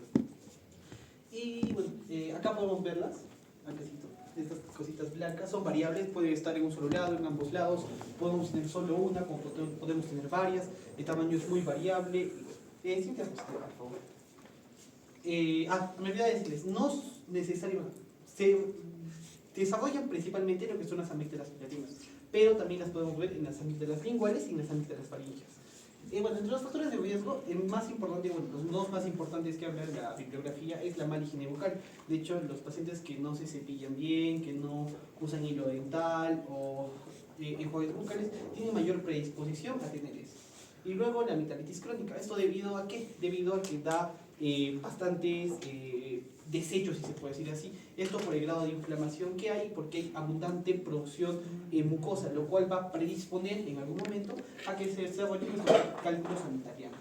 También podemos ver a la hipertrofia amigdalar, las criptas amigdalianas agranadas, que son condiciones un poco ya raras, aumento de la secreción, en este caso lo que es la mucosa a nivel de la orofaringe, la serostomía, que es cuando, por ejemplo, podemos verlo esto dentro de la patología de lo que es el síndrome de Sjögren, cuando el paciente no tiene una adecuada producción, en este caso de lo que es saliva, y de hecho está disminuido. Y bueno, disminución de leucocitos y tabaquismo. Acá en la imagen del costado podemos ver, bueno, no se ve bien, pero técnicamente lo que la anatomía describe de las amígdalas es de que estas tienen como unas criptas, unos surcos, que como les dije, o sea, la comida se va acumulando, las bacterias van llegando y poco a poco se van acumulando. Y bueno, esta imagen de arriba nos habla de la mala higiene bucal. El siguiente diapositiva, por favor.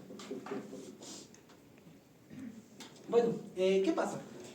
Como les dije, hablamos de bacterias, mucosidad, restos alimenticios, y todo esto van a llegar a estas criptas. Entonces, acá se va a formar algo así como un nido, y poco a poco van a empezar a llegar placas calcáreas, o va a empezar a formar placas calcáreas, y esto va a hacer que esta zona se calcifique. Y es por ello que la característica de estos tonsilolitos es de que son duros, o algunos están empezando a tomar esa consistencia dura. Estos cálculos están compuestos específicamente de sales de calcio, como la hidroxiapatita o apatita carbonato de calcio, los oxalatos y otras sales de magnesios, que en este caso van a contener los radicales de amonio. ¿Y por qué son importantes los radicales de amonio? Porque estos van a ser lo que les van a dar ese olor característico, que es de hecho lo que más va a manifestar el paciente, que posteriormente les voy a estar hablando. Siguiente diapositiva, por favor. Bueno, el síntoma más importante, bueno, en el caso de los síntomas, estos no son, si se puede decir así, graves para el paciente, no alteran el estado de salud, si se puede decir así, del paciente, simplemente son síntomas molestos. El principal es la halitosis, que viene a ser el mal aliento, es lo que más el paciente refiere. De hecho, el paciente directamente no lo refiere, ya que no lo percibe. No lo percibe, simplemente es como que se junta con alguien y le dice, oye, te huele mal la boca, y el paciente, ¿qué pasa? Algo está pasando. Entonces empieza a ver si tal vez llega a ver esos puntos blancos al fondo de la amígdala, pero lo más importante, o por lo que el paciente acude, es por la halitosis. En algunos casos, estos síntomas son raros, podemos encontrar la odinofagia, la disfagia. Esto generalmente va a ser cuando estos cálculos van a ser abundantes y van a hacer que la amígdala, si se puede decir así, crezca, o cuando un solo cálculo va a acumularse y va a formar un cálculo grande que posteriormente les voy a estar hablando, pero es algo extremadamente extraño. También podemos hablar de la otalgia debido a la proximidad con la trompa de Eustaquio, podemos hablar de tos. ¿Esto cuándo? Debido a que estamos cerca en este caso de lo que es la úvula y el efecto en este caso va a como es proximidad, va a generar ese reflejo. Entonces por ello es que se va a ver la tos. También podemos hablar de unos pacientes que son manifestaciones raras, que es sensación de cuerpo extraño y infecciones recurrentes por el foco específicamente que como es un nido y bastantes bacterias en las cuales principalmente vamos a encontrar anaerobios, van a predisponer en este caso a que nuestro paciente haga episodios de amigdalitis, ya sea predisponen a una amigdalitis crónica o amigdalitis recurrentes. Y bueno, siguiente positivo. Y bueno, el diagnóstico principalmente es por la anamnesis y el examen físico. No vamos a hacer mucho el uso de lo que son pruebas de laboratorio, pruebas de imágenes. De hecho, el paciente llega y nosotros al inicio, al inspección del paciente, vamos a sentir ese mal aliento, esa litosis. Entonces vamos a hacer que nuestro paciente abra la boca y al bajar con baja lenguas, específicamente lo que es la lengua, vamos a poder ver estos cálculos que son como piedras blancas o amarillas que se van a encontrar en las amígdalas. Se puede usar la radiografía o la tomografía en este caso sin contraste, pero esto es en casos muy aislados y cuando nosotros, por ejemplo, queramos ver algo específico, y de hecho son hallazgos incidentales que se encuentran en lo que es específicamente la radiografía. De hecho, en la imagen de acá de costado, podemos ver estas piedritas o estas coloraciones blanquecinas que nos indicarían que son estos cálculos sanitarianos.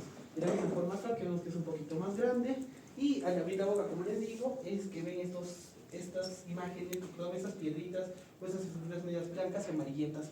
Y como les dije, lo más importante acá es la litosis. El tratamiento es variable. Por lo general, los pacientes se los sacan a sí mismos. Cuando los ven, intentan aplastarlos con algo, empujarlos con el cepillo y de por sí esto sale. Pero se hablan de remedios caseros. De hecho, la bibliografía habla de que hay pacientes que hacen gárgaras de sal, en este caso como para disolver un poco los cálculos, lo cual va a permitir que salgan de mejor manera o de manera más fácil. Y en este caso lo que recomienda específicamente es lo de la higiene bucal. De hecho, esto es un tema porque más lo ven, si más lo que son los odontólogos, los que llegan a tratar esto, debido a que los pacientes sienten esa litosis y piensan que es porque tienen una carie o algo en el diente, y acuden al odontólogo y el odontólogo es el que ve esto y de hecho es el que principalmente lo saca. No es mucho que vayan al médico por un problema, en este caso de mal aliento. Bueno, luego lo otro es extracción con hisopos o con curetas. Acá se abre la boca del paciente, se le baja la lengua, se aprecian los cálculos y se aplastan a un costado y estos solitos van a ir saliendo, y de hecho algunos lo sacan para la boca o lo sacan por la boca y otros se van para atrás.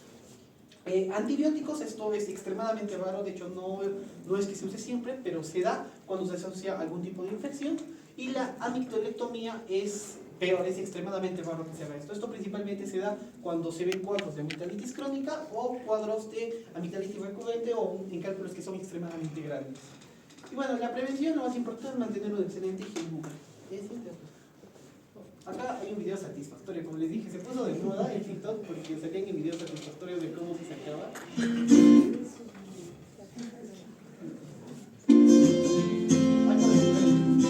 ¿Cómo los va sacando? Con una cureta con un hisopo. Guácala. Cuando coges estos cálculos, específicamente tienen un olor muy característico, son muy fétidos. Y de hecho es lo que causa en este caso la litosis de nuestro paciente.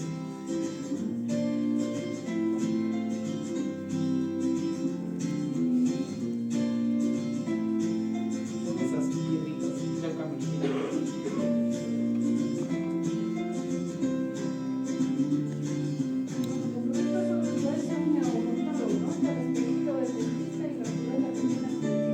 Exactamente, son más tratados por odontólogos.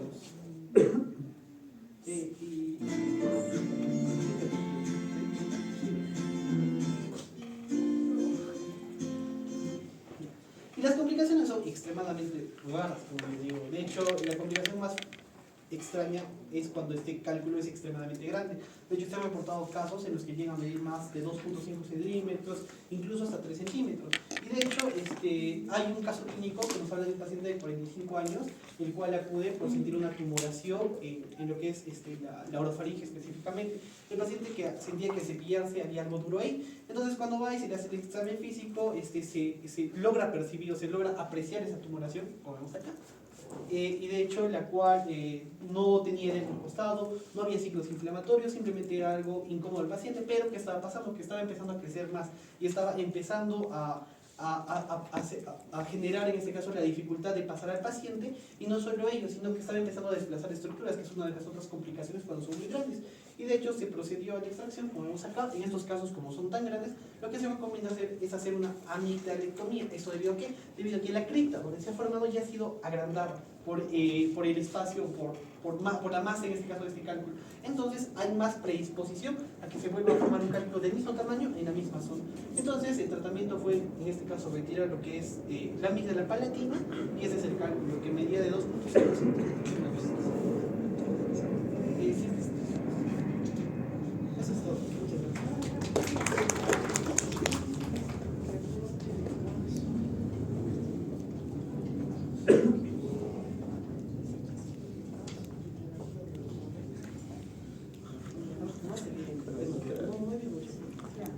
Muy bien, a ver, regresa a la primera diapositiva.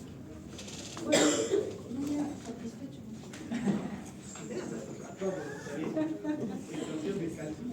Ya.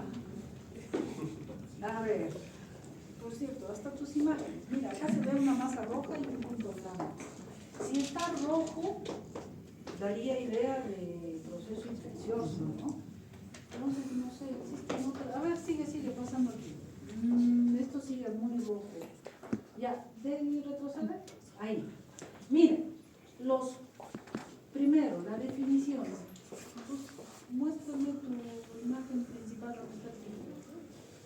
Todo un solito, ya. ¿Acá se puede escribir? Sí, no se puede.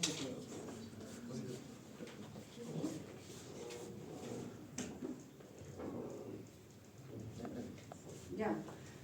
Tonso. Ya.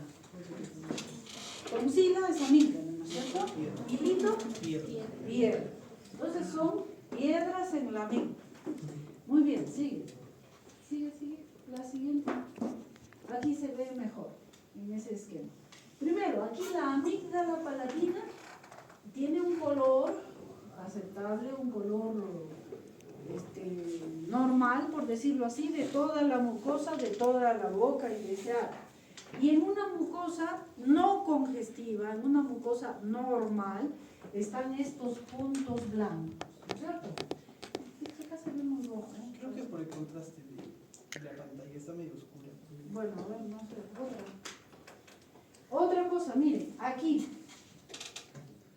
¿Será un tonsolito?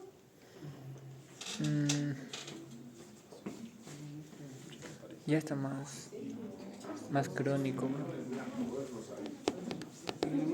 ¿No es más blanquito? No es. ¿Por qué? A ver, ¿por qué no es un tonsolito? Eso, porque sobre la cosa blanca está epitelio, ¿sí? ¿O no? Parece que sí. En cambio, esto es más un quiste de retención, no es un tonsolito. Un tonsolito, a ver, revisa tu imagen anterior, es una cosa como que está sobrepuesta, no está cubierta, ¿ya? Y justamente eso hace, sigue otra imagen, eso hace que podamos sacarla con facilidad. Bueno, el dentista que estaba con su espejito y su cureta en el video, lo que nosotros hacemos, si ya lo han visto, es presionar un poco la amígdala, como exprimirla, para exprimir esos tonsolitos que están en las criptas. Esto parece una amigdalitis eritematoplicación.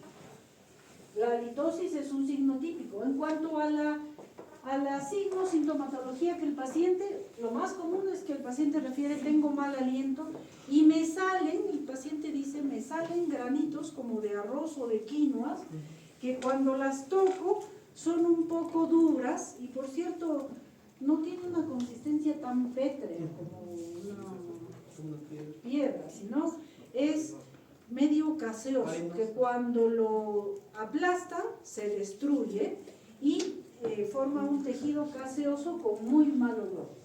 Odinofagia, dolor no causa. Entonces creo que, o sea, lo menciona la doctora, pero me vuelvo a ver, cuando ya hay bastante, en este caso se acumula, o sea, cuando el paciente empieza a ver una Solo habría odinofagia cuando se sobreinfecta, pero el tonsolito puro no produce todo, ¿ya? Y disfagia, ¿por qué habría dificultad para tragar? por efecto de masa, doctora. Es lo que menciona. Bueno, si fuera en ese caso clínico que has mostrado que tiene 2 centímetros, podría ser ahí. Pero normalmente no, porque normalmente son como granitos de arroz o de quinoa, son bastante pequeños. Y eso vamos a verlo por qué. Otalgia tampoco, porque eso ya sería cuando está sobreinfectado. Lo que sí más frecuentemente podría ser sensación de cuerpo extraño, y la halitosis y la masa que elimina el paciente, porque el paciente generalmente viene asustado y a veces lo trae, dice, esta cosa me sale de la garganta y tiene mal olor, o me he visto un puntito blanco en la mica, y puede dar sensación de cuerpo extraño, que puede predisponer o puede sobreinfectarse en algún caso, sí, pero no es lo común. A ver otro.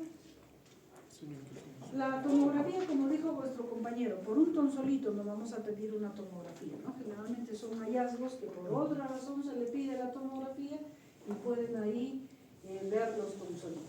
Este sí es un tonsolito, miren, ¿no? Es una amígdala del mismo, el color, miren ustedes, es el mismo del velo del paladar, es el mismo de la mucosa oral, no está congestiva y ahí hay como una bolita media blanca, amarillenta, que está como sobrepuesta, no tiene epitelio encima. Sigue, otro. Y bueno, que al presionarlo con algo, el paciente generalmente o con el dedo o con el cepillo de dientes, él mismo a veces aprende a sacárselo, ¿no? Y nosotros con el bajalenguas cuando lo vemos. Muy bien, a ver. Ya. Entonces, ¿cuándo hacemos una amigdalectomía? Cuando esta eliminación de los tonsolitos es muy frecuente y su halitosis que ya le llega a incomodar pues al paciente, dice no puedo ir, no sé, a una fiesta, a una reunión, me siento mal por el mal olor que tengo y siempre me salen esas cositas cada 10, 15 días y eso muchas veces a una persona puede salirle un tonsolito una única vez en la vida, uno lo saca y no vuelve a repetirse. Pero en los que se repite con mucha frecuencia y ya incomoda, en esos podríamos pensar en sacar las amígdalas. Muy bien, muéstrame una imagen de una anatomía de amígdalas, según las tripas. Y otra cosa, los tonsolitos son típicas de las amígdalas palatinas. Las adenoides, las otras amígdalas tubáricas, las sublinguales, no tienen criptas. Entonces, en esas no se forman tonsolitos. Doctorita, justo hay un artículo de eso que mencionaba que que se forman principalmente en las palatinas, pero también se podían formar en las linguales y en las faringes, si no me equivoco. No seguro.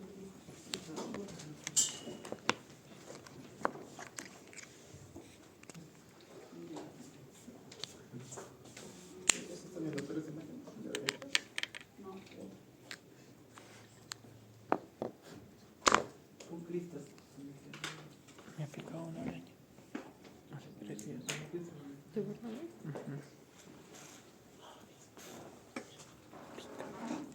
¿En Puerto? ¿Qué has hecho?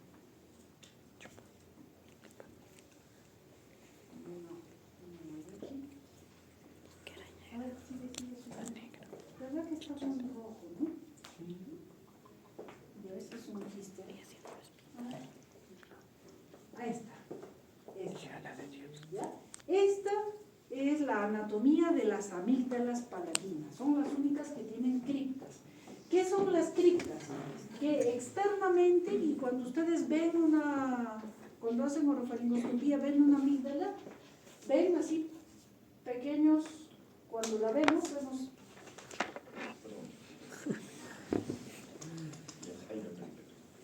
ya, esta ya es la parte interna, ¿no es cierto? Cuando la vemos, vemos esta cara y lo que vemos son estos, así, pequeños como puntitos, pequeños orificios que son las aperturas de la cripta. Y si nosotros le seguimos, tienen estos caminos, estas criptas, estos conductos, que ¿para qué están anatómicamente formados? Para ampliar el área de contacto con los linfocitos, ¿no es cierto? Entonces tienen un mecanismo de eliminar de estas criptas, que van eliminando las secreciones, las células muertas, etcétera, y la eliminan al exterior y uno se va deglutiendo. Y en algunos casos, sobre todo, a veces cuando ya ha habido procesos infecciosos a repetición, como dijo vuestro compañero, estas criptas pierden esa función de ordeñar el contenido de las criptas, entonces ahí es que se forman los tonsolitos. ¿Y por qué están ahí justamente sobrepuestas? Porque están en una cavidad, ¿ya? No es como el otro que está cubierto de mucosa. Entonces esa es la diferencia, de que los tonsolitos están en un lecho no congestivo, en un lecho normal, y están enclavadas en las criptas amigdalinas. ¿Ya? Muy bien, entonces, ¿alguna duda, pregunta? Si las otras amígdalas no tienen criptas, tienen surcos. Porque también tienen ciertos desniveles. Las adenoides, por ejemplo, por eso se llaman vegetaciones adenoideas, es como así, pero no tienen criptas. O sea, doctorita, solo se forman en las palatinas. Para el examen solo me lo piden. Sí. Ahí ya. ¿Ya? Porque esa es la casi se. Muy bien, listo. Siguiente. ¿Quién pone? Char. ¿Vas a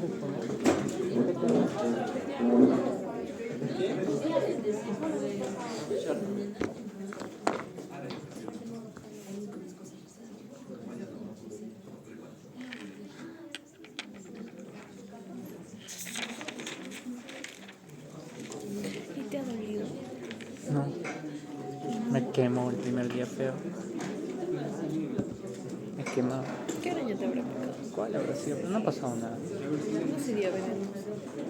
Justo Pero fue el- salía algo. No, justo fue el último deshincho, y justo fue el último de no regresar. En mi clase de emergencia estaba así. No le has dicho nada Y todavía. después creo que me quiero ir, me siento mal. Y ayer me dolió la cabeza. Pero de ahí, Aunque cuando yo llevé a emergencia, la doctora nos dijo que si te pica una araña que no es la marrón, la de casa, lo único que tienes que hacer es hidratar. Y ya. ¿y qué? ¿Y la marrón? La marrón sí te mata. ¿Ves?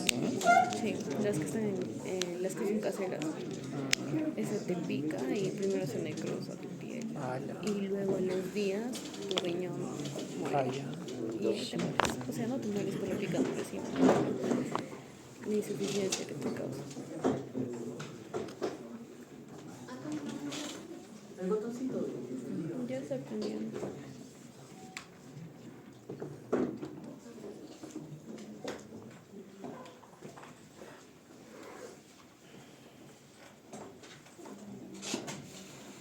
Mira este de se cayó de una moto. Doctora, buenas tardes. Me lo ven. Buenas tardes. Continuamos con el tema de la ¿Sí faringe. lo viste? La faringe, ahora yo les voy a hablar sobre lo que sería el quiste, la retención faringe. Sí, por favor. Recordando un poco de la anatomía, creo que ya son hartos, pero bueno. Vamos a ver básicamente las tres porciones de lo que es la faringe. Vamos a ver la nasofaringe, que está en la porción verde, la orofaringe, la porción morada, y la laringofaringe, que es la porción naranja. Vamos a ver que la nasofaringe va a estar en contacto con lo que es la vía respiratoria, por lo cual va a tener un epitelio pseudoestratificado, cilíndrico ciliado. Mientras que la orofaringe y la laringofaringe pues no están en contacto con lo que es la vía digestiva, por lo cual van a tener un epitelio escamoso, estratificado, queratinizado. Ya. Ahora vamos a ver que todo esto se va a abarcar desde lo que son, desde la nasofaringe hasta lo que es la laringofaringe. La laringofaringe va a estar en contacto con lo que es el esófago. Y acá vamos a encontrar en la nasofaringe lo que es el orificio de la tuba auditiva, que está entre el oído medio y la pared. Ya. El anillo linfático de Valleyer también creo que ya están hartos de verlo, pero bueno, recuerden, ¿no?, que es la principal barrera inmunológica de la faringe, en lo cual tenemos lo que es la adenoides, que es la más superior. Abajo tenemos lo que son las amígdalas ováricas, las amígdalas palatinas, y abajo lo que tenemos la amígdala lingual. Básicamente vamos a ver que acá los músculos de la faringe van a estar inervados por lo que sería el plexo de lo que sería el noveno par. Van a estar irrigados por lo que serían las ramas de la carótida externa y van a tener un drenaje venoso en lo que sería la vena yugular interna. Ahora sí, pasando a lo que sería el tema como tal, vamos a ver que los quistes de retención básicamente son unas lesiones benignas, es decir, que no tienen malignidad, suelen ser autolimitadas, es decir, que remiten a veces como tal, y tienen un crecimiento lento, por lo cual vamos a ver que no son tan llamativas ni de tanta importancia pues, médica, porque no van a ocasionarle tanto al paciente como que es complicaciones o como otros. Mayormente van a ser asintomáticos y esto se debe a lo que es su tamaño y su crecimiento lento. Suelen ser muy chiquititos y bueno, crecen muy lento. Mayormente se van a descubrir accidentalmente, es decir, el paciente pues acude o va a hacerse imágenes por otras patologías, ¿no? Y en estas frecuentemente se suelen ver. Vamos a ver que se van a dar básicamente por lo que es la obstrucción de los orificios del drenaje de la glándula mucosa. Oye, pues, o sea, si se obstruye el orificio, ¿qué es lo que ocasiona? Que no salga lo que hay adentro y se produzca lo que es la retención de la mucosa de lo que es la glándula. Ahora, esto es muy importante, ya que se caracteriza por estar fuera de lo que es la línea media de lo que es toda la faringe. Ahorita les voy a explicar por qué es importante, ya que eso nos va a ayudar a hacer un diagnóstico diferencial. Acá básicamente vemos lo que es el quiste. Tiene lo que es un recubrimiento epitelial, si se dan cuenta es como una leve capa de piel, ¿no? Y es importante diferenciar entre lo que es el quiste y el pseudoquiste. Básicamente la diferencia es su contenido. El quiste tiene un contenido mucoso y el pseudoquiste tiene un contenido de exudado mucoso. Ya, acá tienen más imágenes. Si se dan cuenta, la mayoría de estas, pues, ven la forma, tiene una forma redonda o ovoide, está bien limitada y tiene esta característica, ¿no?, que ya les dije que está recubrida de lo que es el epitelio. Ahora, acá vamos a ver lo que es la valécula. Y ahorita le pongo un cuadrito amarillo, espero que los de atrás puedan ver, que básicamente está en lo que es el extremo inferior de la base de la lengua, donde se encuentra la epiglotis. Su función de la valécula no es tan importante, pero ayuda en lo que es la deglución, el paso del bolo alimenticio en lo que es la deglución. Y acá, haciendo un pequeño corte, acá más chiquito, vamos a ver que acá encontramos lo que son las glándulas mucosas. Son estas glándulitas medias moraditas. Estas son las que se van a obstruir, pero no se obstruyen como tal, sino solamente su conducto. Siguiente, por favor. Acá otra imagen para que puedan identificar lo que es la localización de la valécula. Siguiente. Ya. Hablando de lo que es la epidemiología, vamos a ver que son relativamente frecuentes. Es decir, que solamente 2,5 personas lo van a tener de 1000 personas. También vamos a ver que es el más común de lo que son las lesiones benignas del espacio mucoso. Es más frecuente en lo que son los adultos. Y si hablamos de en dónde se encuentra más, es decir, en la orofaringe, específicamente en las amígdalas palatinas. Ahora vamos a ver que hay dos tipos, ¿no? El del que estamos hablando, que son los quistes de retención mucosa, que solamente son el 8%. Ahora, la causa por la cual se obstruyen lo que son el conducto, pues se desconoce hasta el momento. No hay ciertos estudios que avalen pues, por qué se haya hecho. Y los de extravasación, que son en mayor cantidad comparado con lo que son las rectas de faringe, y estos se diferencian porque tienen un contenido de exudado inflamatorio. Ya, hablando de lo que son la sintomatología, mayormente, como les iba mencionando, son asintomáticos, y ya basándonos en lo que serían las porciones, en la nasofaringe es donde son los más frecuentes. Acá no suelen dar casi nada de sintomatología. En la orofaringe también es donde son más asintomáticos. En la laringofaringe suelen dar lo que es una sensación de cuerpo extraño, pero es relativo a lo que sería su tamaño y su localización. Y en algunos casos, algunas bibliografías mencionaban que también podría dar disfagia, también por lo que sería su localización y su tamaño. Ahora vamos a ver que la complicación más frecuente de esta pues va a ser la infección. Cuando el quiste ya se va a infectar es donde resienta la sintomatología como tal. Suele dar lo que es un dolor, fiebre o eritema, tiene un crecimiento más rápido y posterior a esto tiene un drenaje purulento. Siguiente, por favor. Ya, ahora, ¿cómo sería el diagnóstico? Ya, ahora si ven esta imagen de acá, pues acá vamos a ver lo que son las amígdalas palatinas y bueno, le pegué un pequeño quiste, pero esto es algo muy exagerado que hice, pues le agrandé para que ustedes puedan verlo porque en realidad es muy chiquito, muy chiquito. Entonces, esto es muy exagerado, pero imagínense que es más chiquitos. Ya, mayormente se suele ver ahí solamente cuando se agarra lo que es el bajalenguas, se suele inspeccionar. Acá se suele ver simplemente con el bajalenguas. En el caso de las imágenes, como ya les iba mencionando, pues no se piden como tal para eso. Es así, o sea, si un paciente acude a ti, no vas a sospechar, pues no va a ser tu primera impresión diagnóstica en lo que es el quiste de retención faríngea. Sino al hacerle los estudios o que el paciente haya venido por otros estudios, ya se suele ver.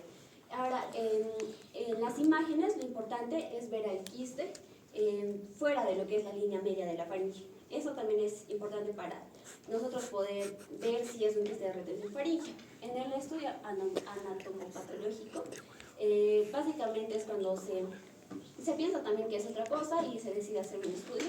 Y acá es lo importante, es el diagnóstico diferencial que se hace. Como les iba mencionando, el más importante es hacer el diagnóstico diferencial con el quiste de Torwart, que básicamente son similares. Los dos son bien limitados, básicamente son redonditos, pero este suele ser congénito. Y además de esto, este sí se suele encontrar en lo que son los estudios de imagen, en lo que es la línea media de la faringe, mientras que los quistes de retención fuera de la línea media. También se puede hacer el diagnóstico diferencial con el linfangioma, el quiste de conducto epilogloso y el quiste de dermoide. Básicamente con los quistes, por lo que es la localización y por la forma que tiene, ¿no?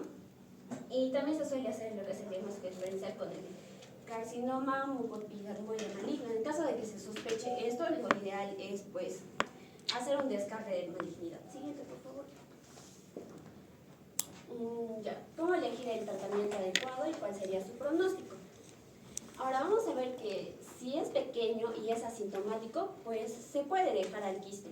No es necesariamente que se pueda tratar, o sea, se puede vigilar periódicamente y hasta que veamos, ¿no?, si el quiste incrementa su tamaño o se está generando síntomas o si se infecta, ya podríamos actuar ahí, pero por lo general si es muy pequeño y asintomático no se suele dar lo que es un tratamiento. Cuando ya es pequeño se pueden drenar, se puede drenar. Esto se hace con anestesia local, mientras que si va a ser grande, acá ya es una resección quirúrgica total. Acá lo importante cuando se hace lo que es la resección quirúrgica es sacar a todo lo que sería el quiste desde su base de implantación. Acá es donde radica lo que es su pronóstico adecuado. Es decir, si se saca desde la base de implantación, pues tiene un buen pronóstico, es casi imposible de que haya una recidiva. Eso sí se suele hacer con anestesia general y tiene más riesgos de lo que es pues, un drenaje. Y en el caso de infección, se puede añadir lo que es antibióticos. Por lo que no encontré una bibliografía así muy específica donde me diga este antibiótico, pero por lo que estaba leyendo, para la mayoría de infecciones en lo que sería la faringe se puede usar lo que es la amoxicilina más ácido clavulánico. Siguiente. Eso sería todo y esto sería mi video. Muy bien.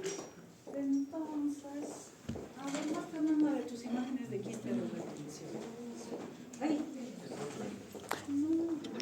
Bueno, esta es una imagen bastante ampliada, ¿no? Pero este es el quiste de retención. Una bolita cubierta de epitelio, cubierta de mucosa. He ahí la diferencia con el tonsolito, ¿no es cierto? Y también la característica, el tonsolito es un poquito más sólido, más duro, y este es más blandito, más líquido.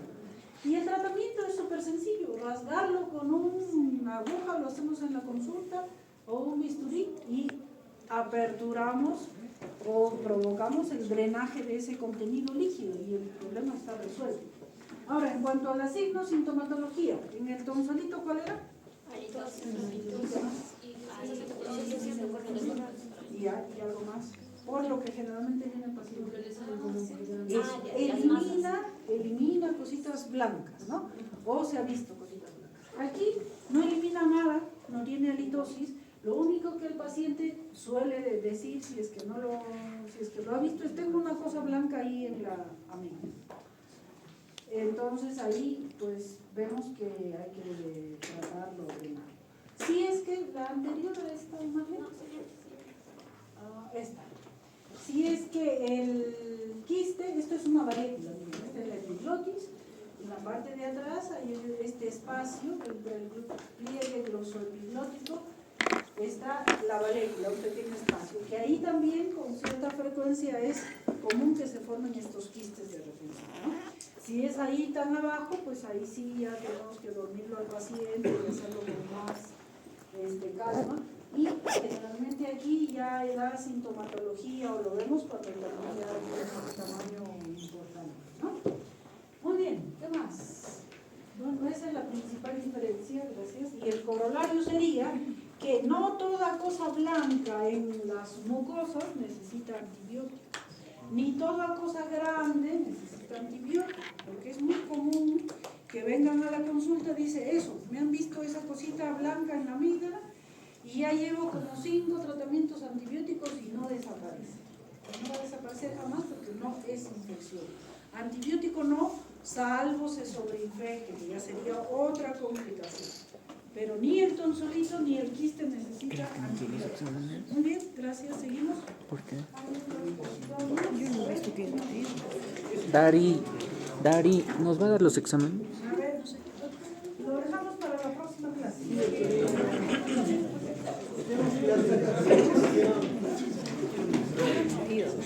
Antonio nos va a dar los exámenes.